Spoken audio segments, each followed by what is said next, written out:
कह दिया कि बाबा साहब डॉक्टर अंबेडकर हमारे भगवान हैं। उन्होंने ये नहीं कहा कि भगवान जैसे हैं या भगवान की तरह हैं। इस इशारे को समझिए कि अगर तुमने अंबेडकरवाद की राह छोड़ी तो हम बिखर के रह जाएंगे और बिखरे हुए अंगूरों की कोई कीमत नहीं होती। बोधिसत्व बाबा साहब डॉक्टर भीमराव अंबेडकर को शत शत नमन करती हूँ। हमारे बहुजन समाज में जन्मे सभी संतों, गुरुओं, महापुरुषों को नमन करती हूँ। आज इस बौद्ध महोत्सव में दूर दराज से आए हुए आदरणीय भिक्खु संघ को सादर बंदामी और जो हमारे यहाँ बहुत सुंदर गायकों की टीम आई हुई है और इसके साथ ही साथ आसपास के 8 जिलों से ही नहीं बल्कि मुझे भरतपुर राजस्थान से भी लोग मिले, हरियाणा के भी लोग मिले, आसपास के प्रदेशों से भी जो लोग आए हुए हैं। आप सबको मैं एक लाइन से संबोधित करूंगी क्योंकि 10 साल बाद आपसे मुलाकात हो रही है, पूरे 10 साल बाद।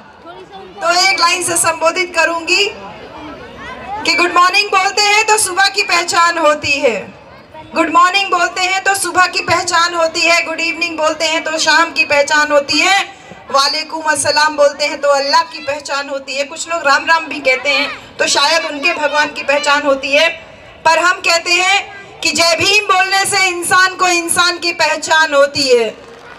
सबको जय भीम, जय भीम, जय भीम।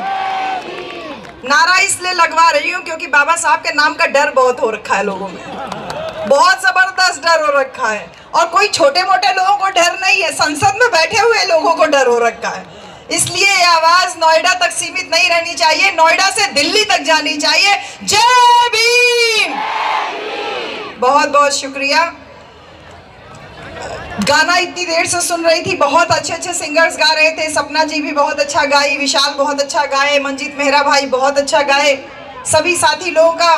लेकिन एक चीज़ जो मुझे लग रहा था कि इतनी दूर से इतनी ज़्यादा संख्या में जो लोग आए हुए हैं, हम सब लोग यहाँ से कुछ लेके जाएं, कुछ विचार लेके जाएं, कुछ विचार परिवर्तन करके जाएं। तो आप सब लोगों के लिए कुछ कुछ छोटी छोटी बातें कहूँगी कि जैसे हमारे बीच में संत शिरोमणि गुरु रविदास महाराज आए, संत कबीर आए, बाबा साहब डॉक्टर अंबेडकर आए, ज्योतिबा फुले आए, पेरियार रामास्वामी नायकर आए, बाबा साहब आए, कांशीराम साहब आए। इन तमाम महापुरुषों की जयंतियां हम लोग हर साल मनाते हैं, इनको श्रद्धांजलि अर्पित करते हैं। लेकिन क्यों करते हैं, क्यों करते हैं हम इनको श्रद्धांजलि अर्पित, क्यों हम इनको बार बार नमन करते हैं? क्योंकि इन्होंने हमें उस योग्य बनाया कि जो शोषित समाज था, जो दबा कुचला समाज था, उसको सम्मान स्वाभिमान की लड़ाई लड़ना सिखाया इन्होंने। उनको नीचे से ऊपर उठा करके आत्मसम्मान के साथ जीना सिखाया। इसलिए हम इनको सम्मानित करते हैं। जैसे कि जब धार्मिक पाखंड में हमारा ये देश डूबा हुआ था, जहाँ पे शरीर को धोना, शरीर को गंगा में स्नान करना या नदी में स्नान करना पवित्रता की निशानी माना जा रहा था, ऐसे में संत कबीर कहते हैं, अरे मलमल धोए शरीर को, धोए न मन का मैल, और नहाए गंगा गोमती और रहे बैल के बैल। ये संत कबीर दास जी कह रहे हैं। जब देश पाखंड में डूबा हुआ था, ऐसे में जिसने कभी औपचारिक शिक्षा नहीं ग्रहण की, कभी स्कूल नहीं गए, उन्होंने कहा कि अरे शरीर को धोने से क्या होगा, ये मन तो तेरा मैला ही है, तो चाहे कहीं भी नहा ले, तेरा मन गंदा है तो तू हमेशा गंदा ही रहेगा, तो कभी उच्च नहीं हो सकता। इसी प्रकार संत शिरोमणि गुरु रविदास महाराज अपनी बातों से, तमाम बातें जो हम लोगों के बीच में बातें कही, उसमें सबसे बड़ा प्रहार जाति व्यवस्था के ऊपर किया। जब कहा कि जात जात में जात है, जू केलन को पात, और रविदास मानुष जुड़ न सके जब तक जात में जात। चर्म मांस और रक्त का तन का बना आकार, अरे नजर पसारे देख लो सारा जगत चमार। जब वो कह रहे हैं ये बात कि अरे चमड़ा मांस और रक्त का शरीर बना हुआ है, तो नजर पसार के देखो, हर एक व्यक्ति तो चर्म मांस और रक्त से बना है, हर एक व्यक्ति तो चमार है, तो फिर क्यों अपने आप को कोई श्रेष्ठ मान रहा है, कोई नीचा मान रहा है? तो संत शिरोमणि गुरु रविदास महाराज एक विचार देके जाते हैं, जो धार्मिक पाखंड में देश डूबा हुआ था, उनको उससे निकालने के लिए और जाति पाति के भेदभाव को खत्म करने के लिए उन लोगों ने हम लोगों के अंदर आत्मविश्वास जगाया कि ऊंच नीच, कहते हैं रविदास जन्म के कारणे होत न को नीच। अरे रविदास ये जाति पाति का रोक करता है मनुष्य को नीच। ये रविदास जन्म के कारण कोई ऊंच नीच नहीं होता, ये तो नीच करती है ओछे कर्म की कीच। जो तुम्हारे गंदे कर्म है, बुरे कर्म है, इससे तुम नीचे बनते हो। तो हमें आत्मविश्वास जगाया, जो सम्मान के हकदार हम थे उस हक को दिलाने का काम हमारे महापुरुषों ने किया, संत लोगों ने किया। जब सामाजिक सम्मान की बात आई तो पेरियार रामास्वामी नायकर, महात्मा ज्योतिबा फूले ने आंदोलन किया। उन्होंने कहा कि हम तुम्हारी बनाई हुई जाति व्यवस्था को नहीं मानते, हम ठोकर मारते हैं। हमने सत्य शोधक समाज बनाया, हमने आत्मसम्मान का मूवमेंट चलाया। पेरियार रामास्वामी नायकर ने आपको हमको सम्मान दिलाने के लिए इस व्यवस्था के खिलाफ मोर्चा लिया। उसके बाद आते हैं बाबा साहब डॉक्टर भीमराव अंबेडकर। बाबा साहब ने भारत का संविधान लिख करके जो महापुरुषों के द्वारा बताया हुआ रास्ता था, उस रास्ते पे चलने के लिए एक बहुत दमदार दस्तावेज हमारे सामने खड़ा कर दिया। क्योंकि ये देखिए कि इस दुनिया क्या ये कह लीजिए, इस भारत देश में राजा राम और सीता राम की लड़ाई चल रही है। और राजा राम सीता राम की लड़ाई कैसे चल रही है, जो हम लोग गांव में एक कहानी के माध्यम से बताते हैं। एक गांव में एक ऊंची बिरादरी का व्यक्ति आकर के रहने लगा। उसने गांव की एक महिला से शादी कर ली, कथा वथा कह करके उसका परिवार चलने लगा, परिवार पालने लगा। फिर उसके बच्चे हो गए, 2 बच्चे हो गए, तो उसका परिवार चलना मुश्किल हो गया। उसने कथा कहने की फ्रीक्वेंसी थी वो जल्दी कर दी कि ज्यादा से ज्यादा कथा कहूं जिससे कि ज्यादा पैसा मिले, मेरा परिवार चलता रहे। फिर उसके बाद जब बच्चे सयाने होने लगे तो उसका खर्चा चलना और मुश्किल हो गया।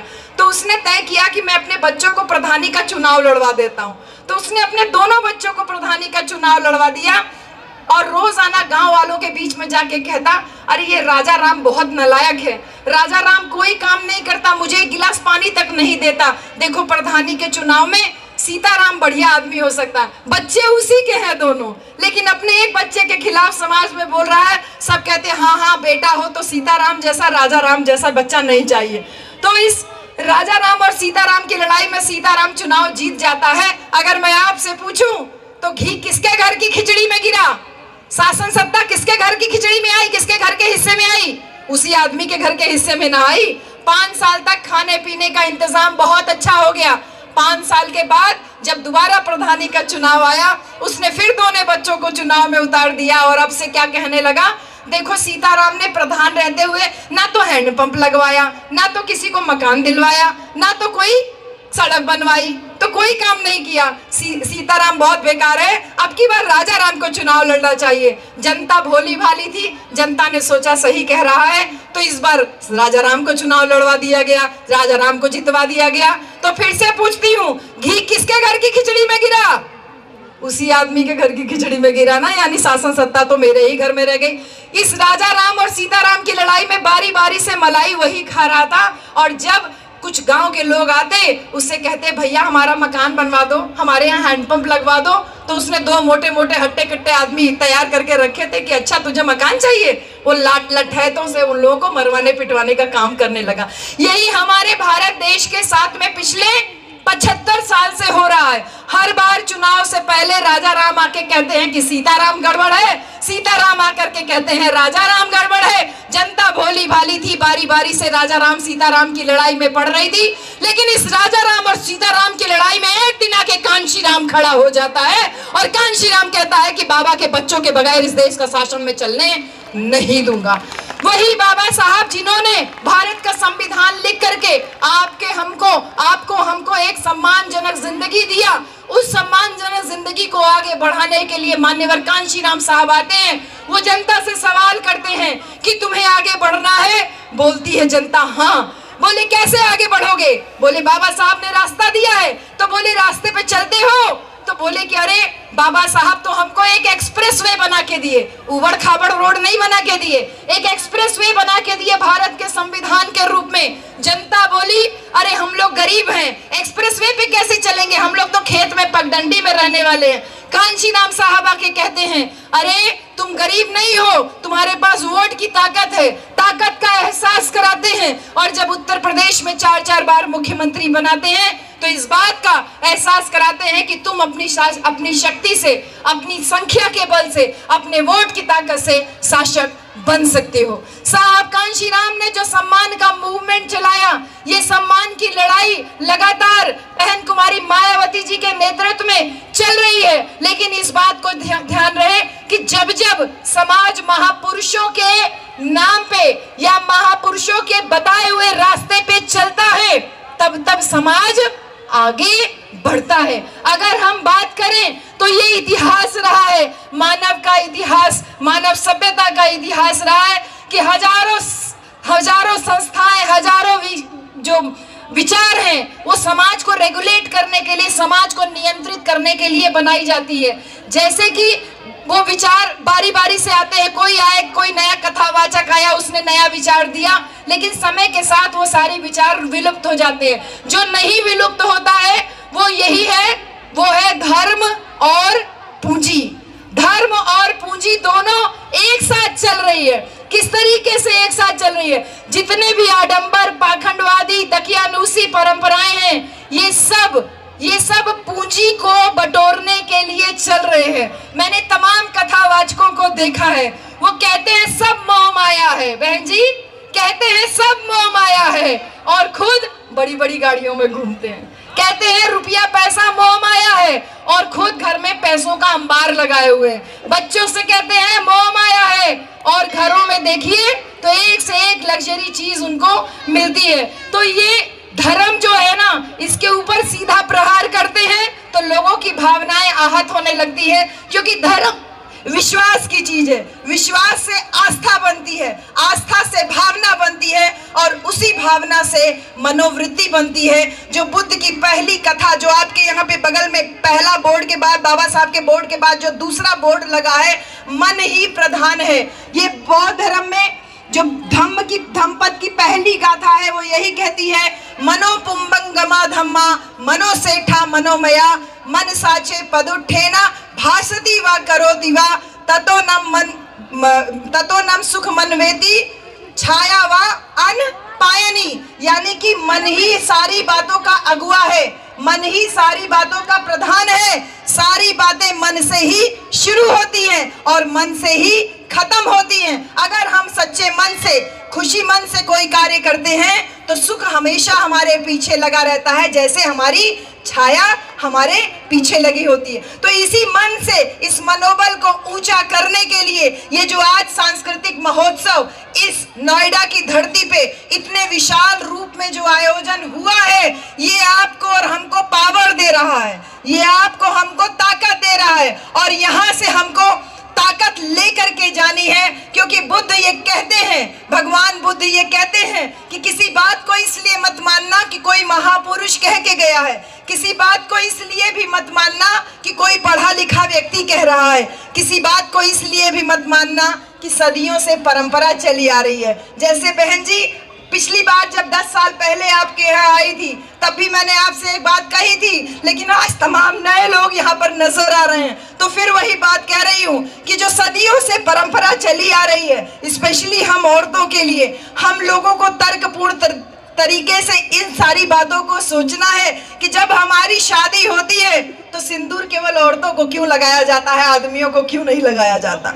ये बातें हम लोग गांव में अक्सर बोलते हैं कि भाई शादी होती है तो दोनों को पता चलना चाहिए। क्यों मोहित बाबू, दोनों का पता चलना चाहिए ना कि शादी हुई है। अकेली औरत ही क्यों पता चलती है कि उसकी शादी हुई है। तर्क करना सीखिए। अगर हमने तर्क करना सीखा तो हम बदलाव ला सकते हैं, लेकिन केवल तर्क से ही बदलाव नहीं आ सकता, क्योंकि हमने तमाम ऐसे घरों को भी देखा जो बहुत साधन संपन्न हैं, जो बहुत पढ़े लिखे हैं, बहुत अच्छा सब कुछ है उनके पास, लेकिन इसके बावजूद घर के बाहर वाले रूम में तो बाबा साहब का फोटो दिखता है, लेकिन घर के अंदर वाले रूम में वो तमाम वैज्ञानिक सोच को धता दिखाने वाले बाकी लोग विराजमान रहते हैं। इसलिए बाहर तर्क करना बहुत आसान है, लेकिन व्यक्तिगत जीवन में अगर हमने उसका पालन कर लिया, हमारी इस आज की बात में अगर ये तमाम जो बहनें हमारी आई हैं, अगर तर्क करना अपने परिवार में शुरू कर दें तो हम एक नई पीढ़ी को जन्म दे सकते हैं, एक नए विचार को परिवर्तित कर सकते हैं। क्योंकि ये लड़ाई केवल विचार की है। दो विचारधाराएं समाज में चल रही है, एक वो विचारधारा जो हमको नीच बना के रखना चाहती है और दूसरी विचारधारा वो जो हमें सम्मान दिलाना चाहती है, जिसको अम्बेडकरवादी विचारधारा या बुद्धवादी विचारधारा कहते हैं। तो इस धर्म और पूंजी की लड़ाई में धर्म जो है वो कमांडर बना है और हम कस्टमर बने हुए हैं। क्योंकि कोई भी अगर आप सत्संग में जाते हैं या किसी भी कथावाचक के कथा में जाते हैं बहन जी, तो तमाम स्टॉल लगे रहते हैं। कोई 10 रुपया में इतना छोटा एक ठो माला बेचता होता है या कोई छोटा सा चीज बेचता होता है और हम सारे लोग उसको खरीदते हैं।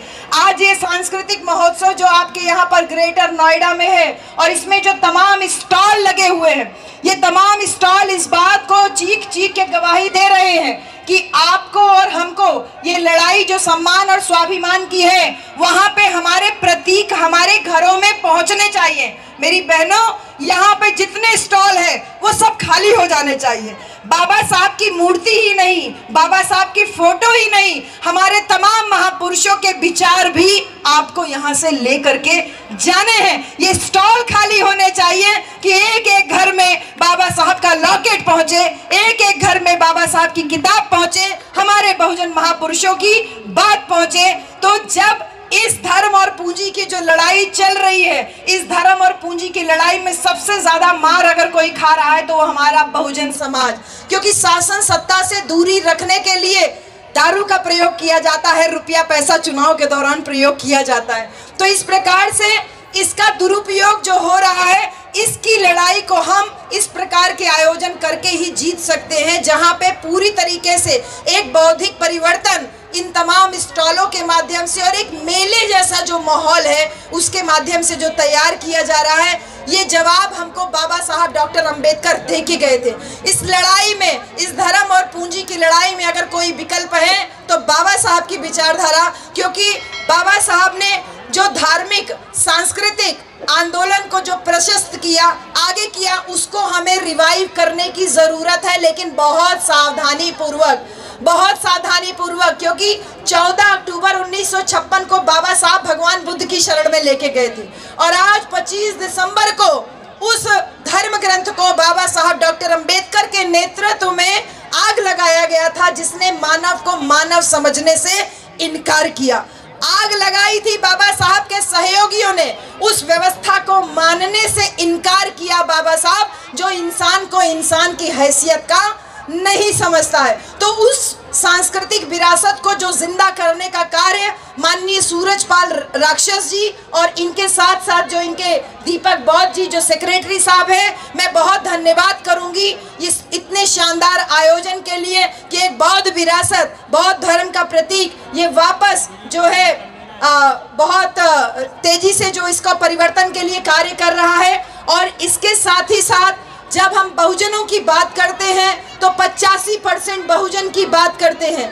बहुजन सामाजिक आंदोलन, सामाजिक समानता के आंदोलन में जब भी बहुजन की बात करते हैं तो सफल होता है, क्योंकि SC, OBC और माइनॉरिटी यानी जो हमारा दलित समाज है, जो पिछड़ा समाज है और जो मुसलमान समाज है, वो इस सामाजिक आंदोलन में इकट्ठा दिखाई देता है।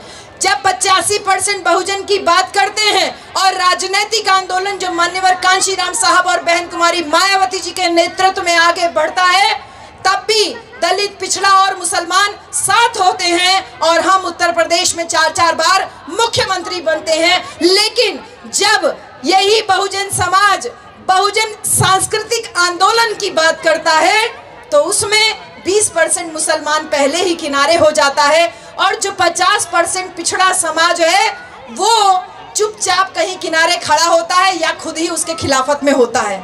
तो भाइयों, मेरी प्यारी बहनों, ये लड़ाई एक जाति की लड़ाई नहीं है। बहुत सारे लोग ग्रेट चमार बनाए हुए समाज के बीच में फिर रहे हैं। ये लड़ाई चमार धोबी पासी बनाने की लड़ाई नहीं है, ये लड़ाई बहुजन समाज को शासक कौम बनाने की है। और जिस प्रकार से ये जो आज मेला का आयोजन हुआ है और तमाम स्टॉल जो लगे हैं, बाबा साहब का जो एक सामाजिक आंदोलन, राजनैतिक आंदोलन, सांस्कृतिक आंदोलन और जो सबसे बड़ा बाबा साहब का इंडिकेशन था जो सबसे बड़ा इंडिकेट किया बाबा साहब ने वो था हमारा आर्थिक मूवमेंट। हमने स्टॉल लगाया, हमने प्रचार किया, घूम घूम के प्रचार किया, सामाजिक आंदोलनों का प्रचार किया, राजनीतिक आंदोलनों का प्रचार किया, विचारों का प्रचार किया। लेकिन जब बाबा साहब के आर्थिक विचारों के प्रचार प्रसार की बात आती है तो हम पीछे हो जाते हैं। क्यों नहीं हम डीजे लगा करके बोलते कि बाबा साहब की वजह से आरबीआई की स्थापना हुई। जो ये पूंजी की बात है कि इस पूंजी ने हमारे देश को आज एकदम हाशिए पे लेके आ रहे, कुछ मुट्ठी भर लोगों के हाथ में पूरी देश की सत्ता पहुंची हुई है और वो अपने इशारे पे इस पूरे बहुजन समाज से लेकर के पूरे देश की शासन सत्ता को अपने कब्जे में किए हुए हैं। ऐसे में बाबा साहब की आर्थिक क्रांति आरबीआई के माध्यम से जो उन्होंने शुरू की और मान्यवर कांशीराम साहब ने जब इसको आगे बढ़ाया और कहा कि नीचे दुकान ऊपर मकान, ये साहब कांशीराम ने किया था, कहा था।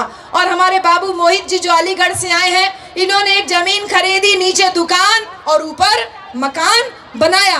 क्यों नहीं हम छोटी छोटी दुकानें खोल सकते हैं। हमारे महापुरुषों के जो स्टॉल पीछे लगे हुए, इन स्टॉलों पे इतनी अच्छी बिक्री हो रही है, इतना अच्छा जो एक सांस्कृतिक कल्चरल परिवर्तन, कल्चरल चेंज जो देखने को मिल रहा है, ये कहना काफी होगा कि जिस प्रकार से ये मेले का आयोजन, बौद्ध महोत्सव का आयोजन ग्रेटर नोएडा की धरती पे हो रहा है, ऐसे आयोजन हमको और जिलों में भी बारी बारी से करने की आवश्यकता है।